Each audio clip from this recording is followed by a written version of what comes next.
കഴിഞ്ഞ ഒരു മാസക്കാലമായി തമിഴ്നാടിൻ്റെ രാഷ്ട്രീയത്തിൽ വ്യത്യസ്തമായ സംഭവ വികാസങ്ങളാണ് നടക്കുന്നത്. ഇതുതന്നെയാണ് ദേശീയ മാധ്യമങ്ങളടക്കം ചില അവിശുദ്ധ കൂട്ടുകെട്ടുകളോ ഇല്ലെങ്കിൽ പുതിയ സൗഹൃദങ്ങളോ ഉണ്ട് എന്നുള്ള രീതിയിൽ വാർത്ത വരുന്നതിന് പിന്നിലും ഇത്തരം കാര്യങ്ങളാണ്. കഴിഞ്ഞ ദിവസം കരുണാനിധിയുടെ ശതാബ്ദി ആഘോഷവുമായി ബന്ധപ്പെട്ട് രാജ്നാഥ് സിംഗ് എത്തുകയും കരുണാനിധിയെ വാനോളം പുകഴ്ത്തുകയും ചെയ്തൊരു ചടങ്ങുണ്ടായിരുന്നു. ആ ചടങ്ങിൽ മറീന ബീച്ചിൽ കരുണാനിധിയുടെ സ്മാരകത്തിൽ പുഷ്പാർച്ചന അർപ്പിക്കാനായി എത്തിയപ്പോൾ സ്റ്റാലിൻ അവിടെ ഉണ്ടായിരുന്ന BJP-യുടെ സംസ്ഥാന അധ്യക്ഷൻ അണ്ണാമലയെ കൈപിടിച്ച് ഈ അടുത്ത് നിർത്തുകയും ഈ ചടങ്ങിൽ പങ്കെടുപ്പിക്കുകയും ചെയ്തു. അത് വലിയ കൗതുകം ജനിപ്പിക്കുന്ന കാര്യമാണ്. കാരണം തമിഴ്നാട്ടിനെ സംബന്ധിച്ച് DMK-യും BJP-യും കിരിയും പമ്പിനെ പോലെ നിൽക്കുന്ന രണ്ട് പാർട്ടികൾ മാത്രമല്ല, സ്റ്റാലിനും അണ്ണാമലയുമായാലും സ്റ്റാലിനും ഉദയനിധി സ്റ്റാലിനും ആയാലൊക്കെ ബദ്ധ ശത്രുക്കളെ പോലെ തന്നെയാണ് മുൻപോട്ട് പോകുന്നത്. പക്ഷേ അവിടം കൊണ്ടും കാര്യങ്ങൾ തീരുന്നില്ല.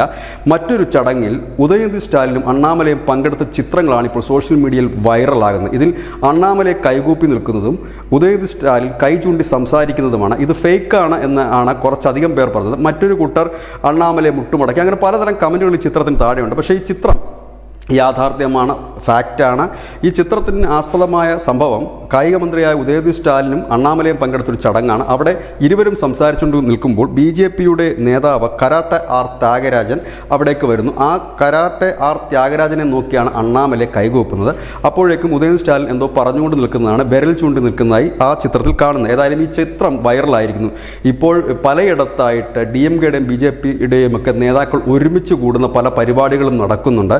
പൊതുവെ ഈ രണ്ട് പാർട്ടിയുടെ നേതാക്കൾ പറയുന്നത് ഇത് വ്യക്തിപരമാണ്, സൗഹാർദ്ദപരമാണ്, ഇത് രാഷ്ട്രീയം ഇതിൽ കാണേണ്ടതില്ല എന്ന് പറയുന്നത്. പക്ഷേ ഇവിടെയൊക്കെ ശ്രദ്ധേയമായൊരു കാര്യം, പല പൊതുപരിപാടികളിൽ പോലും അവിടുത്തെ പ്രതിപക്ഷ പാർട്ടിയായ ADMK-യുടെ നേതാക്കന്മാരെയോ കാണുന്നില്ല. ഏതായാലും ഈ ഫ്രണ്ട്ഷിപ്പും ഇപ്പോൾ കാണുന്ന സ്നേഹവും സൗഹൃദവുമെല്ലാം പെർമനൻ്റ് ആകുമോ അതോ ടെമ്പററി ആണോ എന്നുള്ളത് കാത്തിരുന്ന് കാണേണ്ടി വരും.